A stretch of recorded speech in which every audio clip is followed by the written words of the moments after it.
Milsurp Garage. Haven't had a Winchester here on the table in a long time. What is a Winchester Model 42? You're either asking that or you know exactly what it is and you realize how obscure they are and there's not much out there. They're a shotgun. I know it looks like a centerfire rifle. It isn't. Yeah, that barrel goes on forever.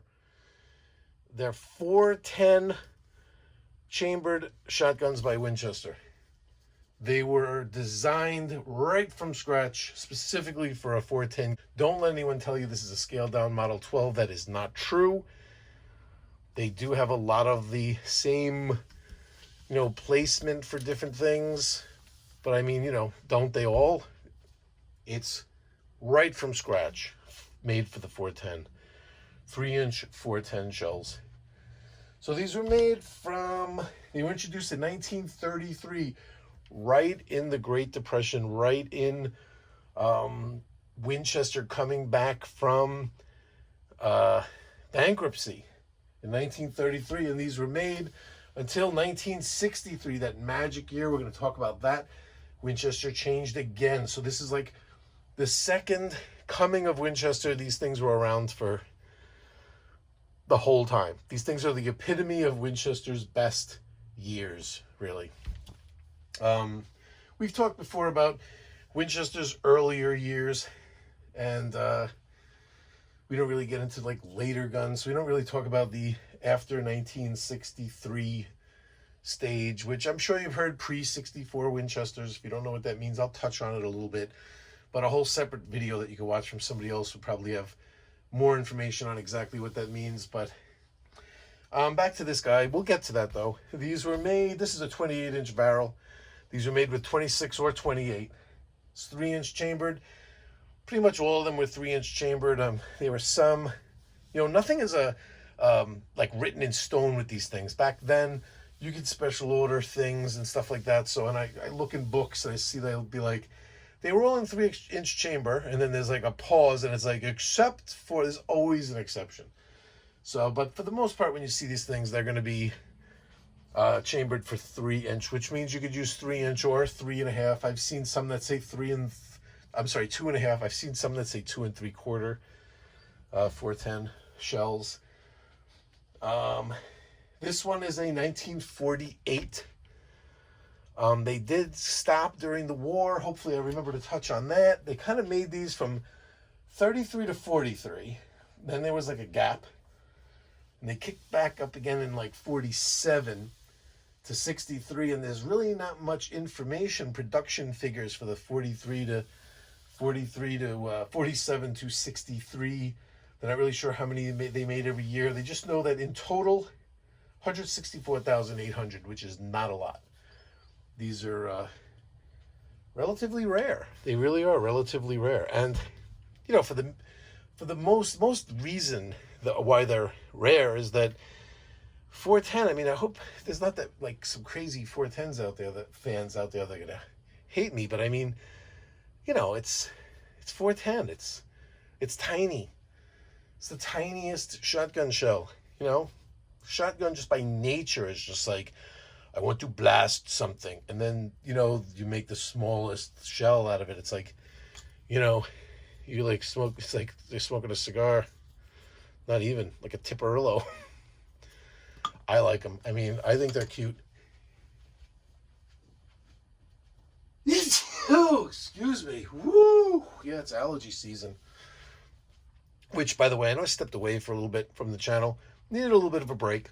Did a lot of things during the latter half of the summer. Stayed busy, but really appreciated the activity I see on the channel. Really happy with it. And you will be generously rewarded. I promise you. Got some really cool stuff right on the horizon. I'm going to jump right in there. And thank you to all the new subscribers. So where are we going to go with this? What are we going to talk about? Let's see. Let me take care of some housekeeping. And there we go. Now let's get into it. I got some books. I got some information. All right, so we were messing around for a while with the Winchester shotguns. Remember, we had the Model 40, the Model 50. These were the shotguns, and the 1911, of course. Can't forget the Winchester shotgun, the 1911. Can't forget, of course, those three. They were all shotguns that were they were trying to get in on the market of the self-loading shotgun after Browning just kind of like dominated it with the A5. Nothing could touch that Auto 5. And originally, he brought that to, what was the name? He brought that to T.G. Bennett. T.G. Bennett was around during, you know, Winchester's around the turn of the century. And he wanted to get royalties on that shotgun. Bennett said, no way. They didn't come to an agreement. Browning walked away, sold it to Remington. The only problem was that T.C. Johnson, Winchester's one of Winchester's top designers there, along with Browning, he was really good at knowing how to patent stuff. He came from a business background. I think his family was made safes or something like that, and he knew how to patent different ideas and the way things worked and everything. So he ran through those patents with Browning. They made everything all ironclad, all ready to absorb this shotgun into Winchester's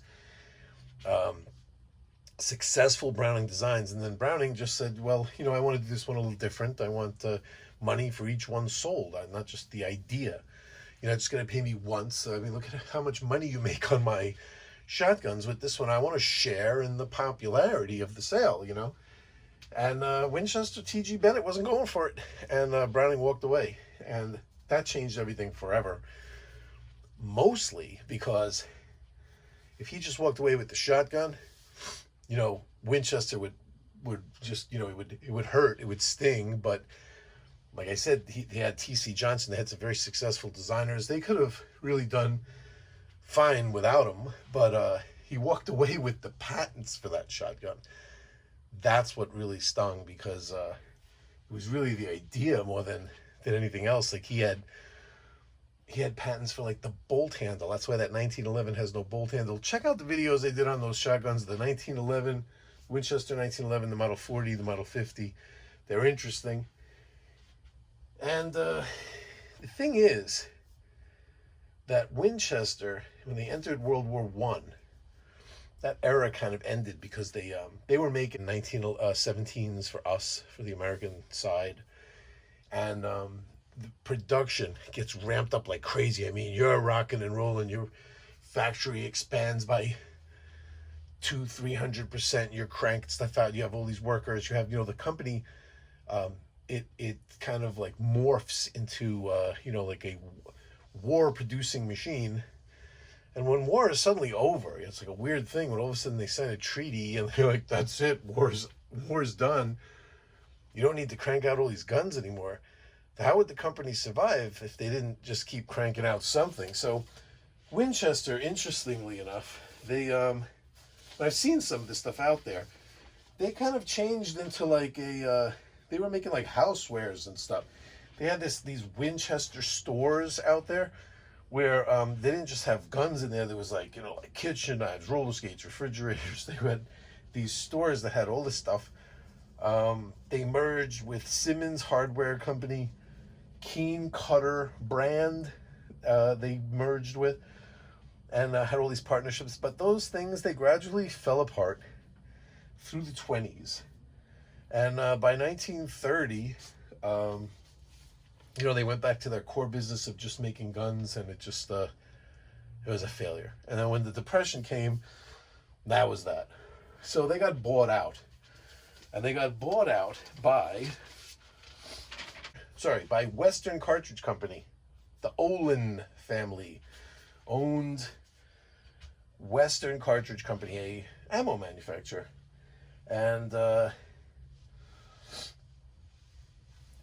John Olin was, it was his dad's company, so he was the son. I think he was a chemical engineer, and he started in like around like 1913 with his dad's company, somewhere around there.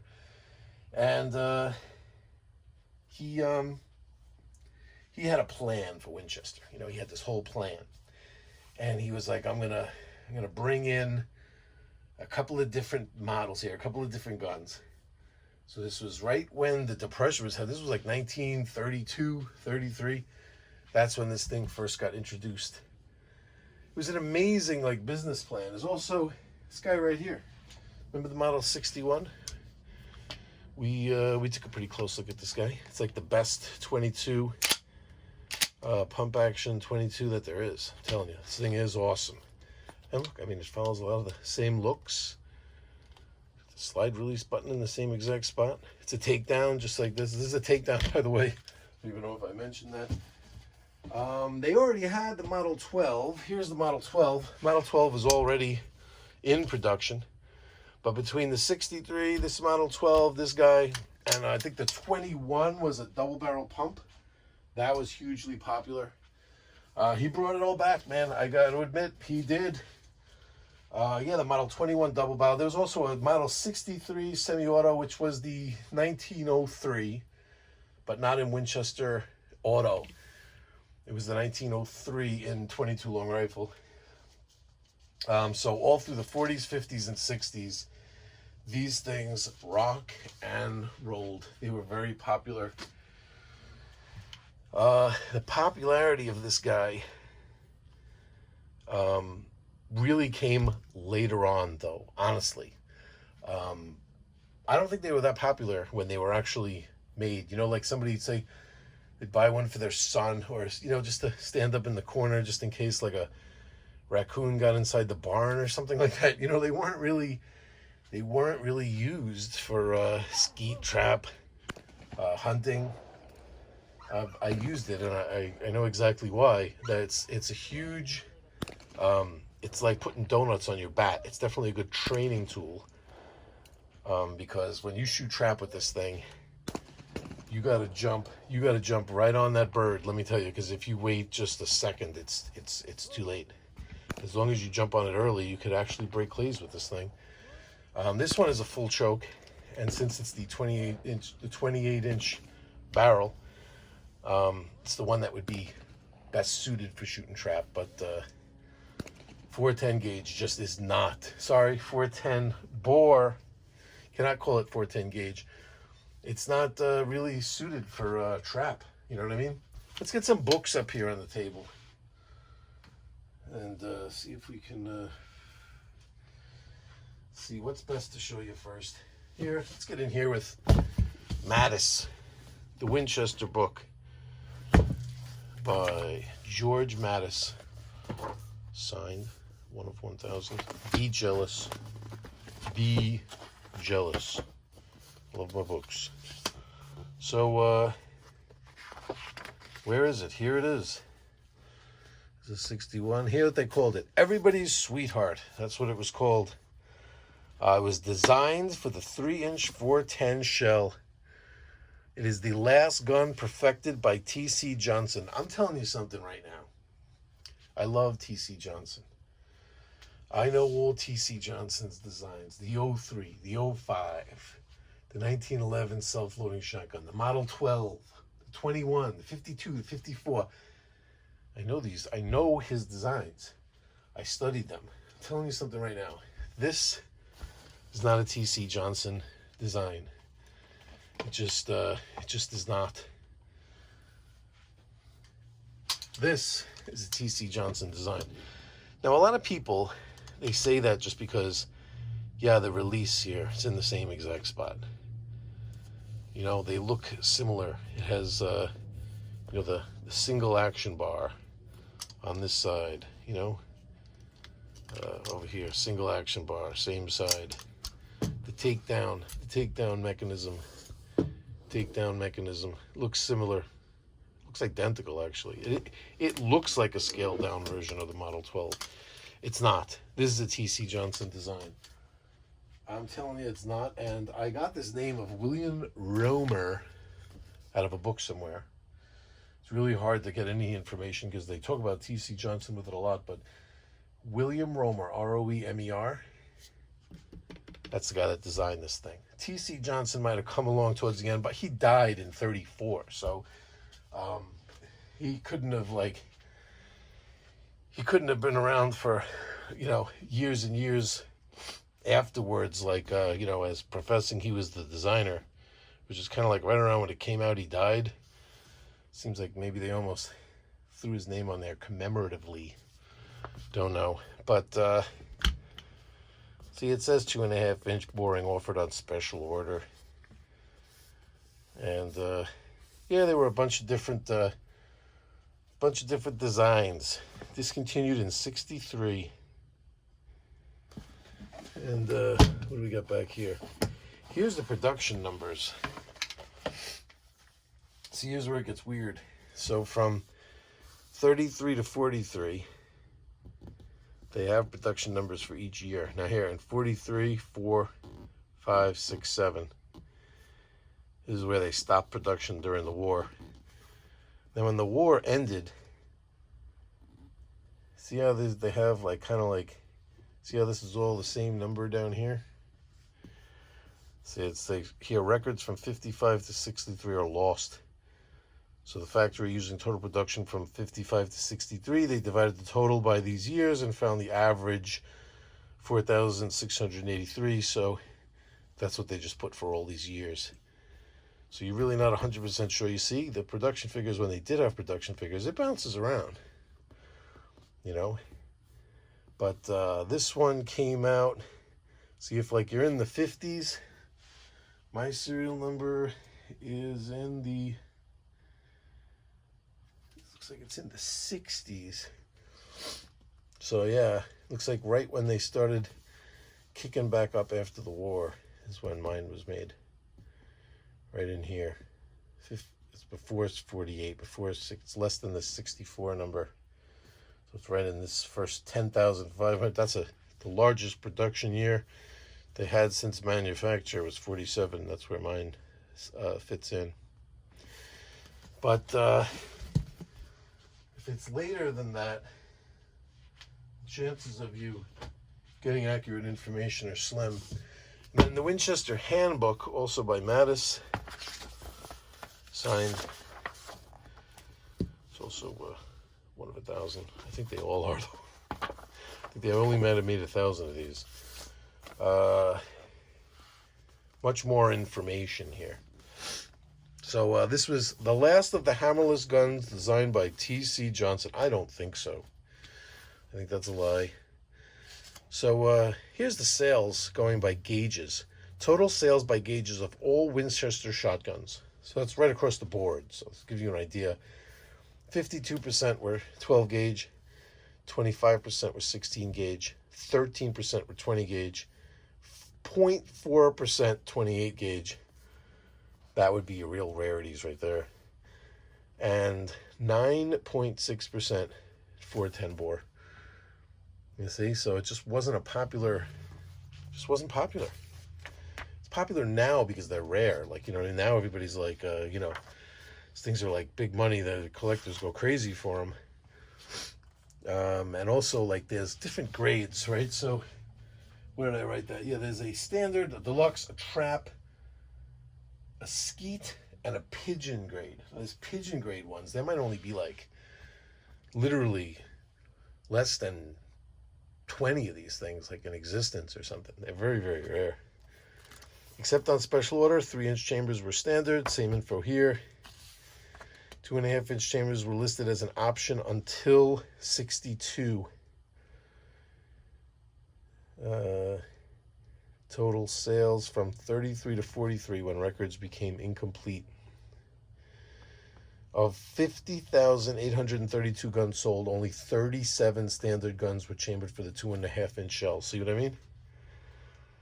Skeet guns were listed with 2.5-inch chambers as standard, with 3-inch chambers as a special order item. So obviously those skeet ones would be super rare. There's only 37. Not exactly sure what they're trying to say here. This is the most information I've seen on this gun. There's a whole page of it here. But basically, it gives you some pricing, and they were special guns. Here's the production figures again up till 43.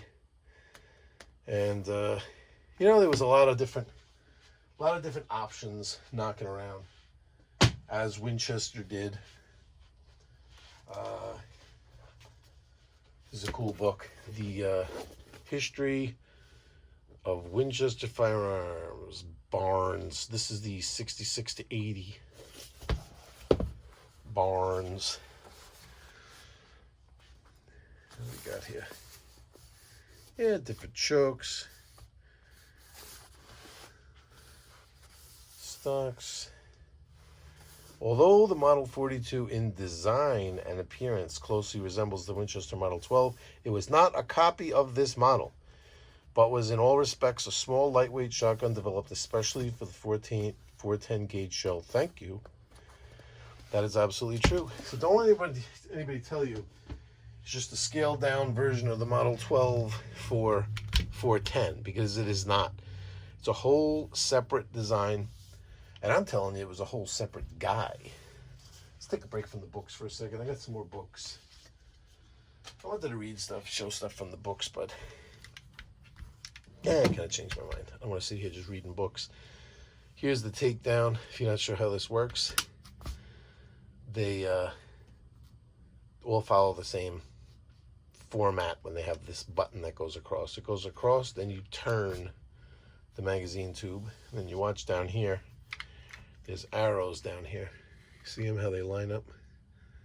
Those arrows there. And now they're not lined up. When they're not lined up, you slide this up. And you'll see there's the interrupted thread kind of thing, that the magazine tube. You see that up here, then you know you're safe to pull the slide all the way up. Now the slide's going to go much further forward than it normally goes because it disengages from the bolt. And when you have the slide all the way up here, you can see this interrupted thread, then and only then are you okay to rotate. This one's tight because I got really lucky and found one that's like almost new, this thing. It's wasn't an easy find. And then that's what you have down here. It's kind of like an adjuster thing that I wouldn't mess with. And here's that interrupted thread. It's going to be important later when we go to put it back together. Now over here, it kind of has this side plate. I wasn't really sure if I was going to take this apart, but for you guys, anything.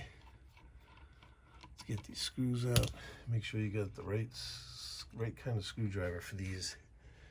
They're very visible, these screws, and you don't want to bugger them because it'll be right in everybody's face. So these screws come out, and then there's this nice side plate. Luckily nothing fell apart when I took it off. So well, you all want to see inside? That's what's inside. The bolt locks up on top here into a mortise. Cartridge lifter. Pretty cool. And this access plate, see all this stuff, it's all just machined out of you know, pretty good steel. So what happened in 63? In 63, see all these guns, they all went to 63. The Model 12 discontinued in 63. The 61 discontinued in 63. This guy discontinued in 1963. They restructured Winchester.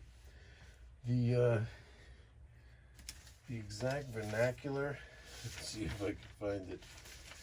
The exact vernacular that was used was here it is.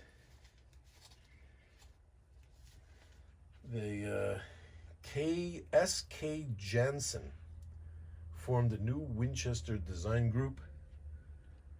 This was in 64. S.K. Jansen formed a new Winchester design group to advance the use of modern engineering design methods and manufacturing principles in gun design. That sounds really good on you know, paper, but it probably meant that a lot of people got fired And a lot of really cool shotgun designs went by the wayside. And this was one of them, unfortunately. And that was that. Winchester started a new era. But this guy was around from the very beginning of this era in 1933 to the end of this era in 1963. Sorry, was it 63? 63, yep. That was, for all intensive purposes, the end of an era for Winchester.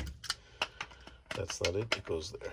So yeah, you want to make sure you remember which side you had it on when you took it apart, because it's nice to go right back onto that same side without doing what I just did, which is go to the wrong side first. So when that gets in and that's lined up, then we go back with the slide to connect back into the bolt. Once we do that, then here again we push this down and we turn this guy this way to line up those arrows. See, but you could tell, let me zoom in, you could tell just by looking, see that this wasn't in far enough. Kind of jiggle it around a little bit till you get all the way down to there. That's the spot. And when you get down to, still not there actually, there we go. Then when we turn it, we line up these arrows here. When we line up the arrows, we go back over here, and we push that guy back across. Then we press the slide release, and hopefully we're connected. And we are. So there we go. That's how the takedown works. Very smooth with the takedown. Just in my opinion, I wouldn't go nuts with it. Like I wouldn't store it in one of those cases that's like a half case that you have to take it apart and put it together again every single time you want to take it out. Probably a bad idea to do it that much. But if, you know, it just happens every once in a while when you do a YouTube video, then not so bad. So the 410G, I got some empty husks here. I could show you how it takes, let's see, it's 5 plus 1 for 3-inch shells, 5 in the tube, 1 in the chamber. It's 6 plus 1 for 2.5s. And yeah, 164,800 made. You know what, these Winchesters, look, you never want to leave the shell right there. It seems like that's where it's got to go. You could leave it there to load the next one. It's convenient to do that because then the next one goes right in. But you never want to leave it like that. Reason being, when you cycle, it's gonna come out. Did it just make me a liar and cycle it? What it would do most of the time, I think it accidentally just fell in the other way when I jostled it, but the shell actually pops out. That's kind of like what you want to see. You know, and then people bug out like, well, how do I get behind it now to put the next, if I want to load it, how do I get it next? If you push down, see what it does? It goes around the shell. But like that, see, let's see if I'm right. Yeah, see how it popped out?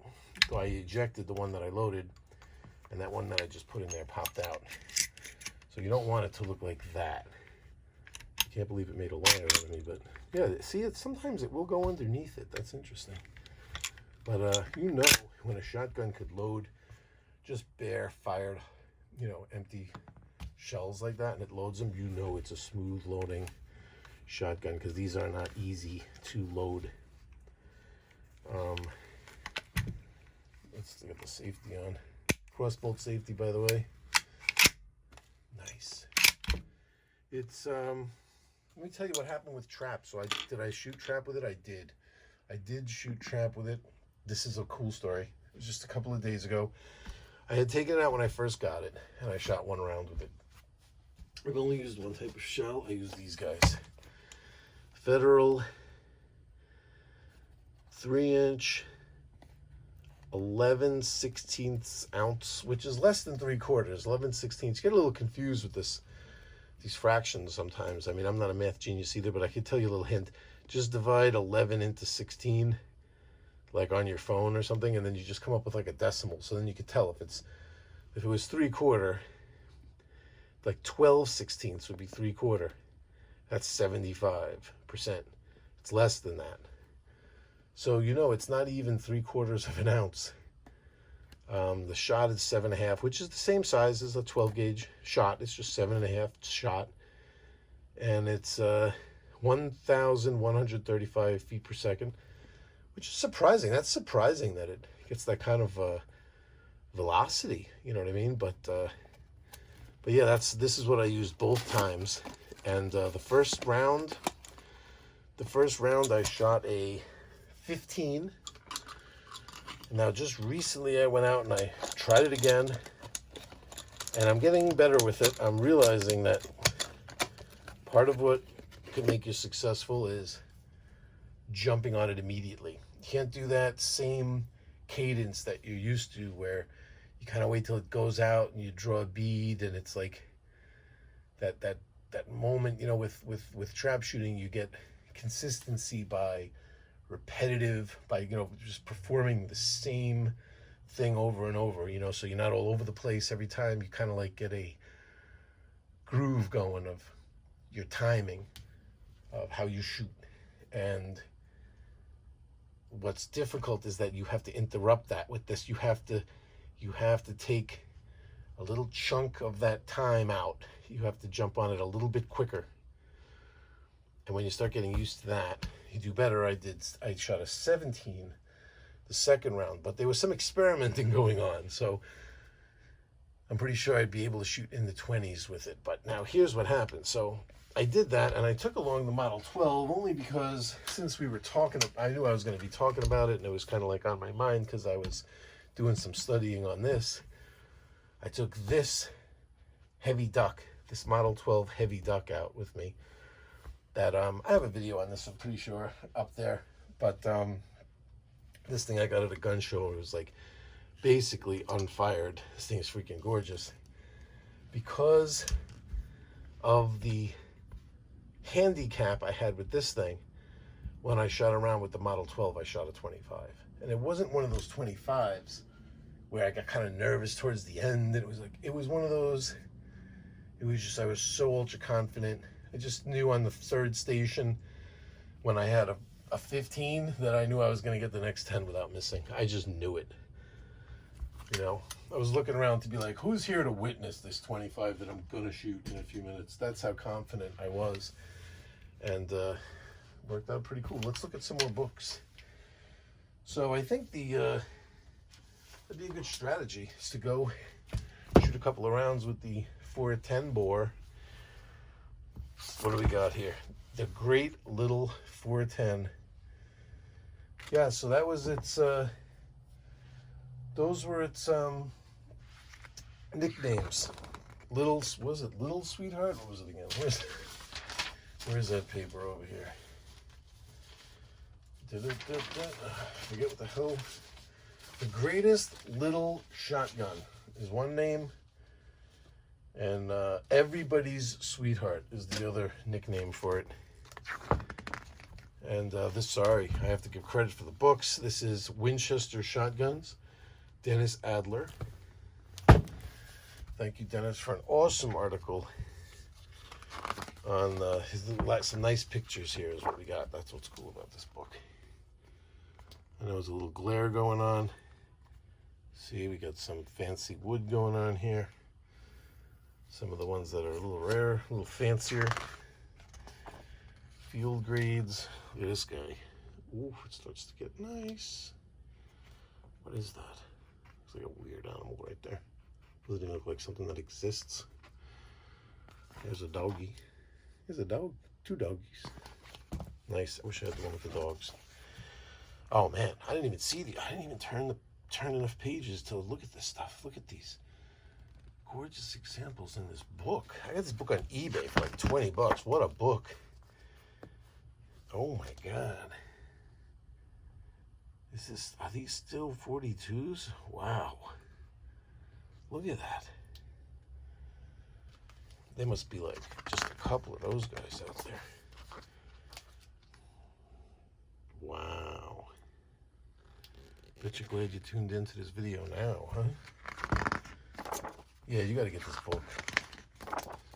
Whew. Wow. Nice. What else? Well, oh, I got Elmer Keith here. Elmer Keith, Shotguns by Keith. He, did I bookmark it? Yeah, he totally pisses on the 410 in this book. But he does have some cool stats right here that show how many pellets are in the shells and then how many reach a target at a certain distance, how many pellets. So that would be compared to the 12 gauge here. You could compare the 10 gauge. That's kind of crazy.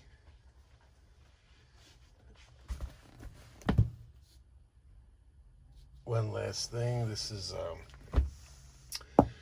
Brownell's Encyclopedia of Modern Firearms, Parts and Assembly, the Brownell book. Cool thing about this book is, so it has the 42, it shows plain barrel, skeet gun, deluxe.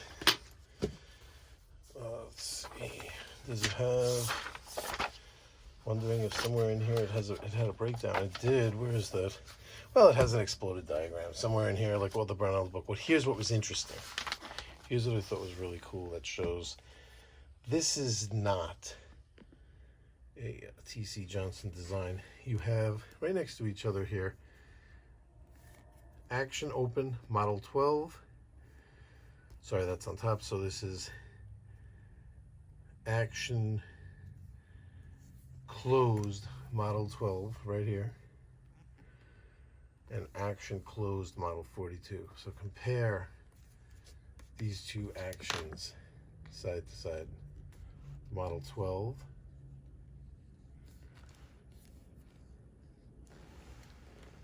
and the 42. They're just different, just a different designer.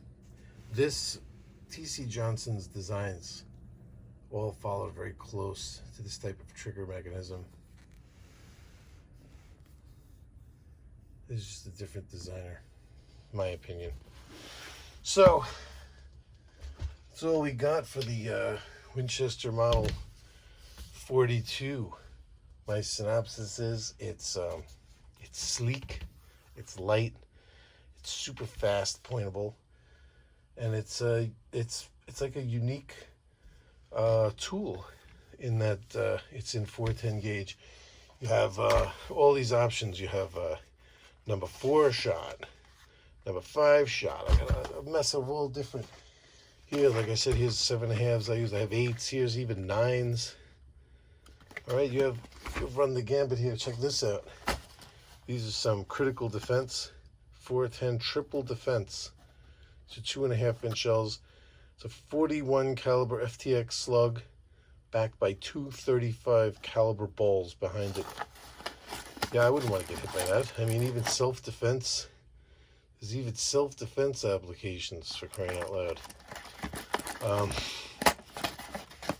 Critical defense, 410 triple defense. So yeah, that's the Model 42 from Winchester. I'll be back real soon. You'll take care.